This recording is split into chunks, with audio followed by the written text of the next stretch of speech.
여러분, 바야흐로 2021년 한 해 마지막 달 12월입니다. 저를 따라서 눈을 한번 감아 보시겠습니까? 네, 고맙습니다. 자, 여러분 어떠신가요? 보이는 것이 있으십니까? 깜깜하시죠? 맞습니다. 이게 올 한 해 우리의 삶이었던 것 같습니다. 지난해 우리가 K-방역의 성공적인 사례로 코로나가 종식될 것만 같았었습니다. 하지만 여름을 기점으로 또다시 코로나가 전국적으로 확산이 되어져 버렸죠. 그래서 사회적 거리두기를 더욱더 강화해서 이제 장기전에 돌입을 했었습니다. 누구도 가보지 않은 이 길, 또 앞이 보이지 않는 이 길을 걸으며 한 해를 지나왔습니다. 우리가 지금 눈을 감았던 것과 같은 이 깜깜한 터널을 지나온 것만 같죠. 근데 여러분 생각해 보세요. 우리가 이 터널 속에만 갇혀 있었나요? 그렇지 않습니다. 세상이 다 안 된다 해도 우리는 할 수 있는 방법을 다 동원해 가지고 우리는 했습니다. 그리고 해냈지 않습니까? 올리브 브릿지를 통하여서요, 우리들의 이웃들에게 우리들의 손이 가야 될 그곳에 계속된 나눔의 도움의 손길을 나누었었습니다. 담임 목사님께서도요, 우리 어린아이 한 명 한 명을 위해서 장갑을 계속 바꿔 끼면서 그 아이들을 향한 유아 세례식까지도 했었었죠. 뿐만 아니라 코로나 특세됐고요, 차드와 토고에 성경책도 보냈고, 헌혈도 하고, 온라인으로 여름 성경학도 하고요, 온라인으로 이제는 4개 나라에도 다녀왔었습니다. 온라인 단기 선교까지 했었습니다. 온라인으로 진행하는 온가족 주일학교에는요, 매 주마다 100가정이 넘는 사람들이 모여들었었습니다. 김치도 집에서 담궈서요, 우리 어려운 이웃들에게 나누었습니다. 그리고 드디어 우린 소양 콘서트를 개최하면서 문화 행축, 다시금 이 한 영혼을 살리고자 하는 행축의 DNA를 살려냈습니다. 코로나 시대에 나 혼자 살기도 힘든데 우리는 누군가를 돌보았고, 우리의 이웃을 돌보았고, 열방을 돌아보았고, 더 나아가서 세상에 방황하는 그 한 영을 위해 할 수 있는 모든 것을 다 했습니다. 우리는 남이 살아야 내가 산다라는 진리를 몸소 실천하며 올 한 해를 뚫어내었습니다. 여러분 한번 생각해 보십시오. 여러분이 하나님이시라면 우리 교회에 그 마음이 갈까요, 안 갈까요? 마음이 가죠. 그러면 하나님의 시선이 우리 교회에 머물까요, 머물지 않을까요? 생각하면 자꾸 떠오르는 그 손주 얼굴처럼 우리 경산중앙교회만 생각하면 우리 성도들의 얼굴이 떠올라질까요, 안 떠올라질까요? 떠올라집니다. 제가요, 우리 교회에서 사역을 하면서 전국에서 모이는 훈련이나 세미나에 이렇게 참석할 일들이 많이 있었습니다. 그러면 목사님들을 이렇게 몇 명씩 나누어서 숙소를 배정을 해주거든요. 목사들이 밤에 모이면 뭐 하겠습니까? 고스톱을 치겠습니까? TV 드라마 보면서 서로 눈물 흘리고 앉아 있겠습니까? 여러분들 늘 하듯이 이렇게 손주 자랑하듯이 자기 교회 이야기를 많이 합니다. 자, 그러면 저는 아예 맘먹고 치킨을 2마리를 딱 시킵니다. 우리 교회 이야기 하고 싶어가지고 내 이야기 좀 들어달라고. 그래서 이야기를 한참 합니다. 제가 또 별명이 아줌마 아닙니까? 하고 싶은 이야기를 2만 단어를 넘어서 10만 단어로 우리 교회에 대한 자랑을 막 합니다. 치킨이 떨어지면 피자까지 시켜주면서 우리 교회 자랑을 막 하죠. 한참 이야기를 하다 보면요, 주변의 목사님들이 막 부러워하는 눈빛이 보입니다. 그러다가 좀 있으면요, 막 받아 적습니다. 얼마 지 않으면요, 전화가 옵니다. 목사님, 그 행사 자료 좀 줄 수 있습니까? 라고. 여러분, 우리 교회에서 사역을 하고 있는 저도 기쁜데요, 우리 교회를 바라보신 하나님은 얼마나 기쁘시겠습니까? 그리고 교회는 바로 성도 한 사람 한 사람이지 않습니까? 저와 여러분이 하나님이 기뻐하신 일을 하니까 하나님의 시선이 계속 우리를 향하고 있는 거죠. 하나님은 우리가 하는 일을 다 기억하고 계시는 거예요. 기억하고 싶으신 거예요. 기념하고 싶으신 거예요. 사랑하는 여러분, 오늘 본문 6절 말씀에도 보면은요, 하나님이 기억하는 사람이 있다라고 이야기를 합니다. 여러분 한번 읽어보시겠습니까? 6절 말씀입니다. 시작. 그는 영원히 흔들리지 아니하며 의인은 영원히 기억되리로다. 여러분, 하나님은 의인을 기억한다라고 지금 말씀하고 계시잖아요. 그럼 이 의인은 어떤 사람이냐? 여러분들 잘 알고 있다시피 이 의인이라는 단어 자체만 해도 우리는 알 수 있어요. 의로우신 하나님의 뜻을 따라 살아가는 사람, 이게 의로운 사람이지 않습니까? 더 나아가서 시편 기자는요, 그런 의인들은 하나님께서 복을 주신다고까지 말씀을 하고 계세요. 우리 1절과 2절 말씀 여러분 목소리를 한번 읽어주시겠습니까? 1절, 2절입니다. 시작. 할렐루야. 여호와를 경외하며 그의 계명을 크게 즐거워하는 자는 복이 있도다. 그의 후손이 땅에서 강성하며 정직한 자들의 후손에게 복이 있으리로다. 아멘. 사랑하는 여러분, 하나님이 기억하는 사람이 되고 싶으십니까? 하나님이 복 주기를 기뻐하는, 하나님이 복 주고 싶어서 기억해내는 그런 사람이 되고 싶으십니까? 여러분, 오늘 이 말씀을 통해서 우리 모두가 하나님이 기억하는 사람이 되어서 새해에는 더욱더 복된 인생 살아가시기를 주의 이름으로 축복합니다. 자, 그러면 하나님이 기억하는 첫 번째 사람은 어떤 사람이냐 따라합시다. 하나님을 경외하는 자. 한 번 더 합시다. 하나님을 경외하는 자. 옛말에요, 진시명사 출고도화라는 말이 있습니다. 이 말은 훌륭한 스승 밑에 훌륭한 제자가 나온다는 말입니다. 근데 우리 훌륭한 우리 경산중앙교에서 말씀으로 양육을 잘 받으셨으니까 스승을 맞출 수 있을 겁니다. 제가 문제를 내겠습니다. 여호수아에게는요, 스승이 누구죠? 여기서부터 맡길 거라고는 전혀 생각도 못했는데요. 좋습니다. 엘리사의 스승은 누구입니까? 그렇죠, 엘리야고요. 디모데에게는요, 바울이고, 12제자에게는 예수님. 경산중앙교회는 김종호 목사님도 맞지만 12제자들처럼 우리 교회의 주인은 누구십니까? 예수님, 하나님이시죠. 그러면요, 여러분의 자녀들에게는, 여러분의 자녀에게 스승은 바로 여러분들 부모님이시겠죠. 여러분, 제자는 스승을 통해서 자신을 봅니다. 그리고 가야 할 길을 배우죠. 오늘 본문 1절에도 보면은요, 하나님이 기억하는 사람은 여호와를 경외하는 삶이라고 말합니다. 경외하는 말 1절에 보면 할렐루야 여호와를 경외하며 그의 계명을 크게 즐거워하는 자가 복이 있다라고 말했어요. 경외하다는 말의 원어적인 의미는요, 두려워하다는 뜻도 있지만 또 하나 주인의 성품을 배운다, 그 주인을 본받는다라는 뜻도 함께 있어요. 다시 말해서 하나님이 복 주기를 기뻐하시는 그 하나님께 기억되는 사람은 어떤 사람이냐? 주인 되신 하나님을 본받고 주인 되신 하나님을 통해서 하나님을 배우기를 기뻐하는 사람, 그런 사람을 하나님이 기억하시고 그런 사람들에게 복을 내리신다라고 말하는 겁니다. 자, 그런데 여러분, 알겠는데 어떻게 하나님을 배우고 어떻게 하나님을 닮아갈 수 있냐라는 거죠. 1절에 하나님을 경외한다, 그리고 그 다음에 따라 나오는 말이 뭡니까? 그의 계명을 어떻게 한다고요? 크게 즐거워한다라고 말하고 있습니다. 맞습니다. 자신 어떻게 살아가야 할지를 어디서 배웠습니까? 하나님의 말씀에서 배웠다라는 겁니다. 그러기를 즐거워했다라고 말합니다. 자신의 삶의 모든 방향이 하나님의 말씀에 맞춰진 인생, 그 속에서 하나님을 발견하는 인생, 그 속에서 하나님과 동행하는 인생, 그것이 하나님이 기뻐하고 하나님이 기억하는 삶이라는 것입니다. 여러분, 부모는 자식의 거울이라고 하죠. 우리 모습을 통해서 자녀들은 예수님을 발견하는 겁니다. 우리가 살아가는 삶의 방법을 그대로 배우면서 우리가 어떻게 하나님 의지하며 살아갔는지를 우리 자녀들은 찾아내기를 원하고 있어요. 저도 자식을 이제 좀 키우고 어른이 되어서야 이제 제 아버지의 삶을 좀 이해하기 시작했습니다. 저희 아버지는 8살의 할아버지를 여였어요. 소년 가장이 되어서 가정을 이끌어가는 것이 결코 쉬운 일은 아니었을 겁니다. 누구 하나 어떻게 살아가야 되는지를 가르쳐 준 적도 없습니다. 아버지가 되어서는 어떻게 하는 것이 아버지의 모습이다라는 걸 가르쳐 주는 사람이 하나도 없었습니다. 그렇게 혼자서 몸부림치던 저희 아버지는 3번의 사업 실패와 빚보증, IMF, 또 교통사고까지 자신이 아닌 이제는 하나님을 점점 붙들기 시작하셨습니다. 시편 17편 말씀을 아버지는 붙들었어요. 죽게 피하는 자들을 주의 오른손으로 구원하신다.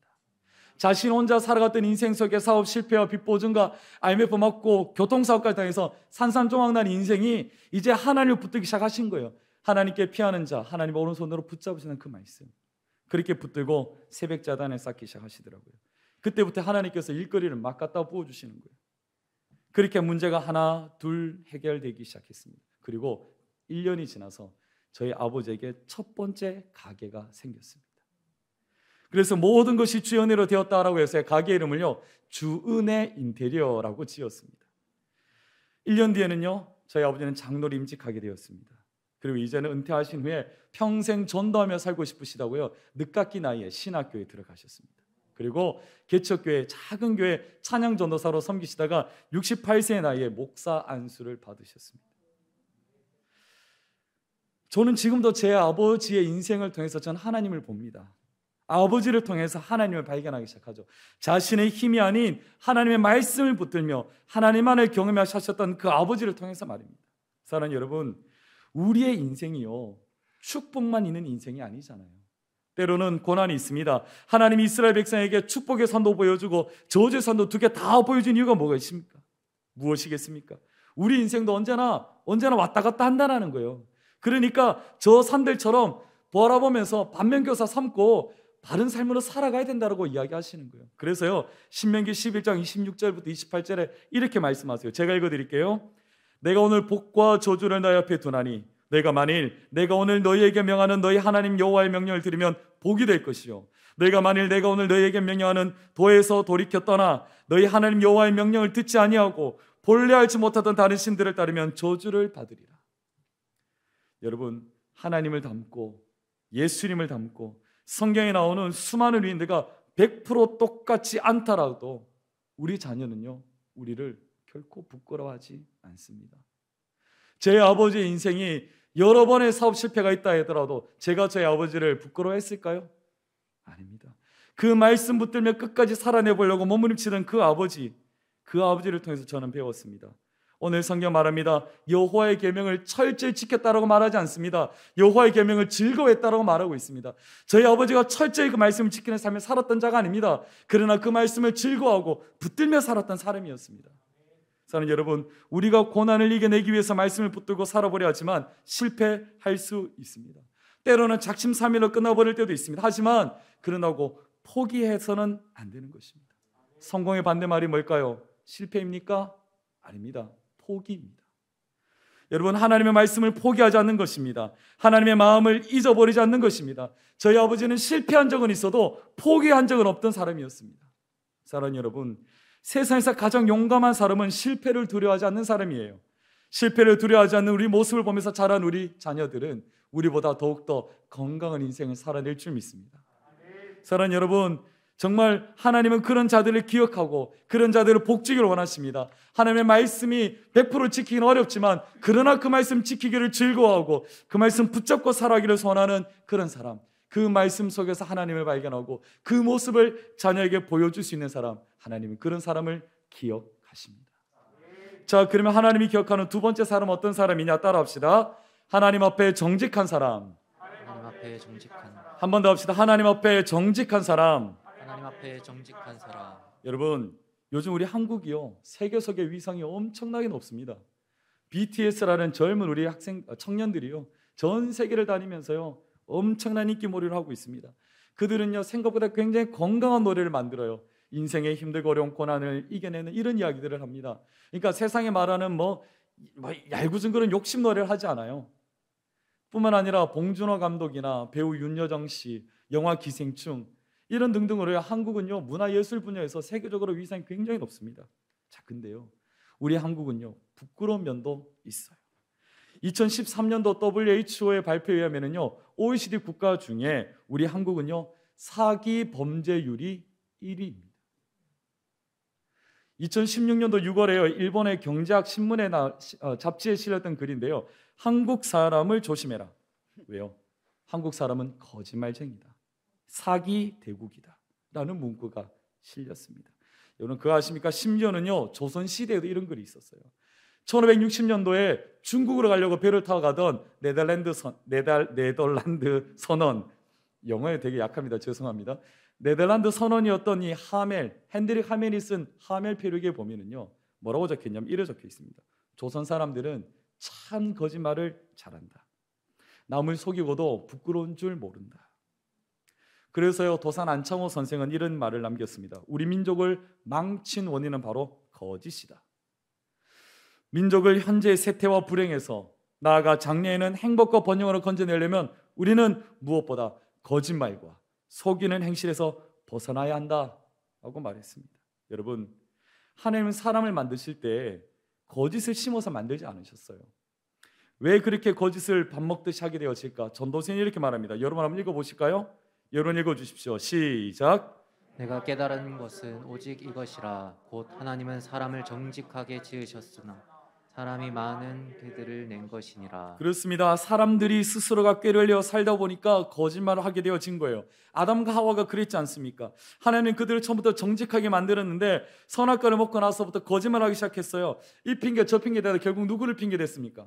하나님을 핑계댑니다. 하나님 당신이 만든 저 여자 때문에, 하나님 당신이 만든 저 남자 때문에. 왜 이럴까요? 여러분, 무엇이 잘못된 거일까요? 정직이라는 말은요, 원래 도덕적으로 보면 honesty라고 해서 올바르게 살아가다는 뜻을 갖고 있어요. 그러나 성경에서 말하는 정직은요, upright의 뜻을 더 많이 이야기합니다. 바로 바르게 세운다라는 뜻을 갖고 있어요. 여러분, 바르게 세우려면, 나의 인생을 뭔가 바르게 세우려면 뭔가 기준이 있어야 되지 않습니까? 무엇이 우리의 삶의 기준이 됩니까? 우리가 1절에서 살펴본 것처럼 하나님이 기억하는 사람은 어떤 사람이었어요? 하나님을 경외하는 사람이었죠. 그 하나님을 경외하는 사람은 무엇을 즐거워했습니까?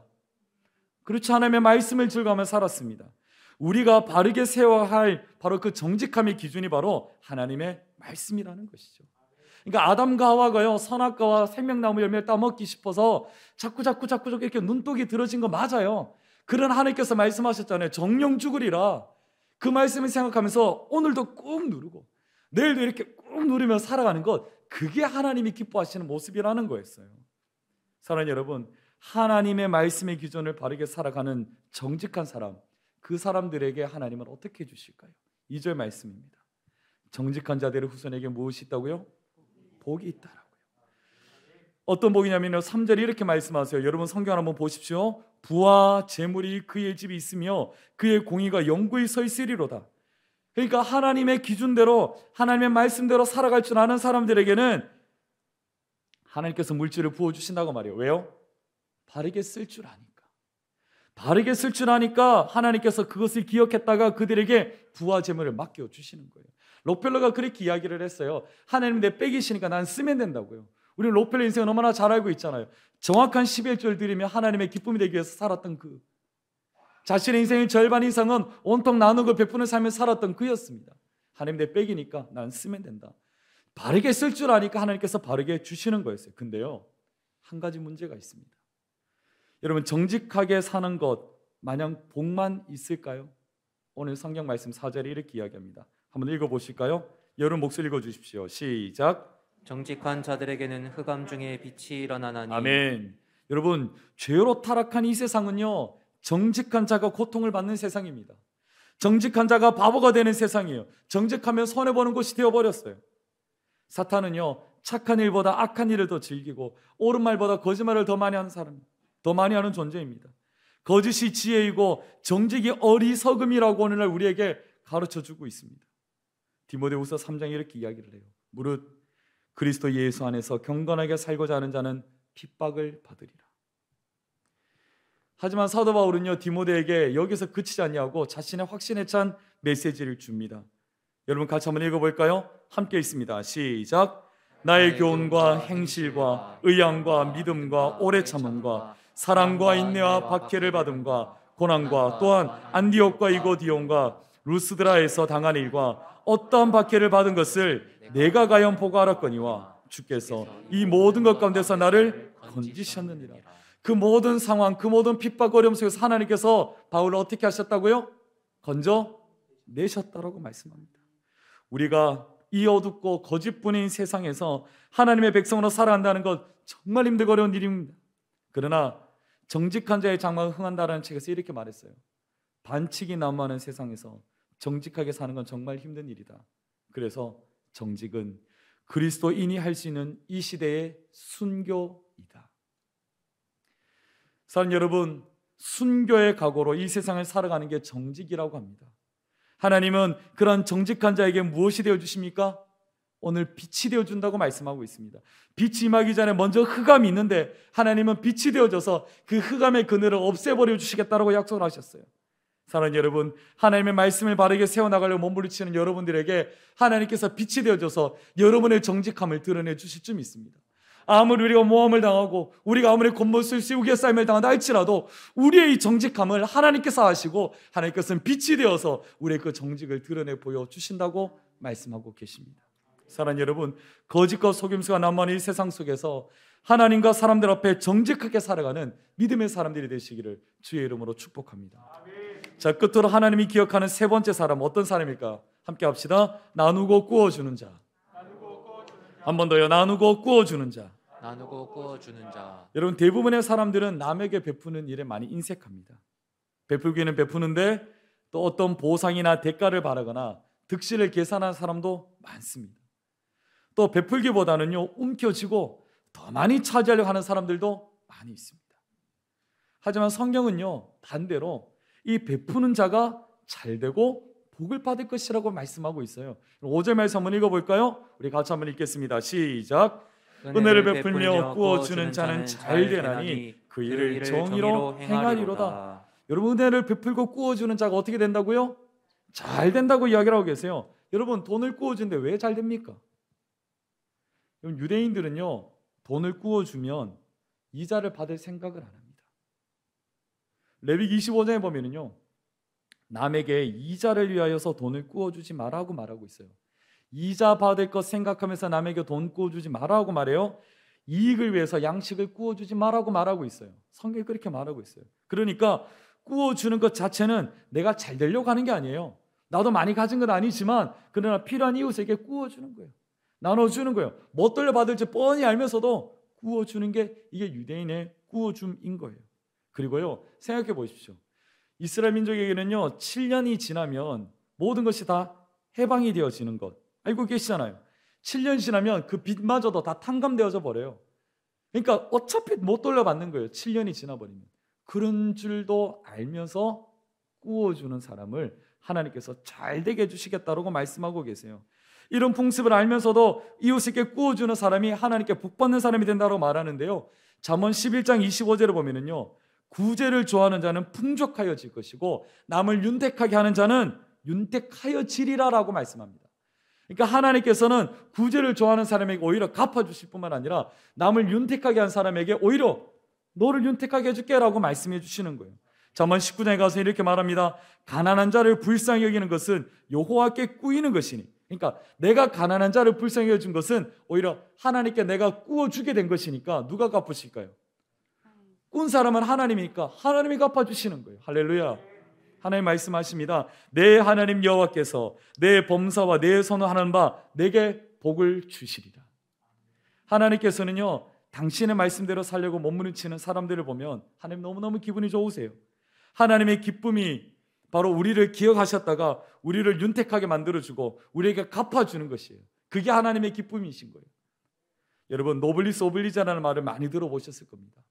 부와 명예가 있는 사람들, 그 사람은 사회에 걸맞는 책임을 지는 것이다. 우리는 하나님의 자녀라는 고귀한 신분을 얻었습니다. 여러분, 그 어떤 것으로도 바꿀 수 없는 고귀한 십자가의 그 희생의 값을 치는 게 바로 우리들이에요. 우리는 그래서 우리의 신분이 바뀌어진 자들이잖아요. 그래서 하나님은요, 우리에게 우리의 신분이 어떤 사람이었는지를 다시 한번 깨닫게 하세요. 신명기 10장을 한번 읽어볼까요? 같이 있습니다. 시작. 고아와 과부를 위하여 정의를 행하시며 나그네를 사랑하여 그에게 떡과 옷을 주시나니 너희는 나그네를 사랑하라. 전에 너희도 애굽 땅에서 나그네 되었음이니라. 우리도 과거에 나그네 되었던 인생인데 우리가 받은 바 은혜가 있는데 이것으로 고아와 과부를 해서 나눠주라는 거예요. 그 추운 밤을 나기 위해서 나그네에게 필요한 것은 옷 한 벌이라는 거예요. 그거 벗어주라고 말하는 거예요. 사랑하는 여러분, 우리가 그 사랑을 입었듯 우리도 받은 사랑을 나누어 사는 믿음의 사람이 되시기를 축복합니다. 하나님은 그 사람을 어떻게 하신다고요? 기억하신다라고 말해요. 사랑하는 여러분, 이제 여러분들의 손을 좀 펴십시오. 그렇다면 그만큼 세상이 더 아름다워집니다. 하나님께서는 여러분의 편 그 손을 통해서 하나님이 하실 그 사랑의 손을, 사랑의 일을 행하시는 줄 믿습니다. 하나님의 손을 대신해서 그 일을 하고 있는 우리에게 하나님의 시선이 머물고 있습니다. 하나님이 그런 자를 기억하시고 그런 자를 기뻐하시고 그런 자를 복 주시는 것을 하나님은 기뻐하신다고 말씀하십니다. 말씀을 정리하겠습니다. 여러분, 저희 집은요, 과일을 사 먹는 집이 딱 정해져 있습니다. 왜 그럴까요? 그 집에 가면 확실하거든요. 맛있거든요. 그 집 맛을 보면 절대 딴 집 가서 과일을 못 사 먹습니다. 신앙도 마찬가지예요. 신앙의 맛을 제대로 보면 절대 떠날 수 없습니다. 거짓과 속임수가 난무하는 세상에서 하나님을 경외하며 정직하게 살다가 비록 흑암이라는 꺼림을 닥칠 수도 있습니다. 경험하게 되어집니다. 그러나 하나님께서는요, 우리의 정의를 드러내셔서 흑암은 물러가고 하나님의 빛으로 우리를 덮어주시는 그 은혜를 경험하는 거예요. 그 맛을 본 사람, 그 사람들은요, 이제 손을 펴게 됩니다. 은혜를 맛본 사람들은요, 나누고 꾸어주는 일을 즐거이 하는 것입니다. 근데 이렇게 나누어주고 꾸어주는데도 자꾸 우리의 삶은 풍족해지는, 기쁨이 넘치고 감사가 넘치는 그 인생의 맛을 보게 되는 것입니다. 그렇다면 여러분, 그 집 계속 찾아갈까요, 안 갈까요? 그 신앙의 맛이 나는 교회를 찾을까요, 안 찾을까요? 찾게 되어지겠죠. 사랑하는 여러분, 이 맛을 본 사람 비록 힘들기는 하지만 결코 흔들리지 않습니다. 그렇게 은혜를 맛보이고 흔들리지 않는 사람을 하나님께서 기억하시는 줄 믿습니다. 새해에는 우리 모두가 하나님을 경외하고 정직하게 살며 나누고 꾸어주는 믿음의 큰손이 되시기를 주의 이름으로 축복합니다. 그런 우리 모든 하나님께서 기억하셨다가 날마다 우리에게 복 주시기를 기뻐하시는 그 하나님과 동행하시는 새해가 되시기를 주의 이름으로 축원합니다. 아멘. 우리 함께 기도하겠습니다.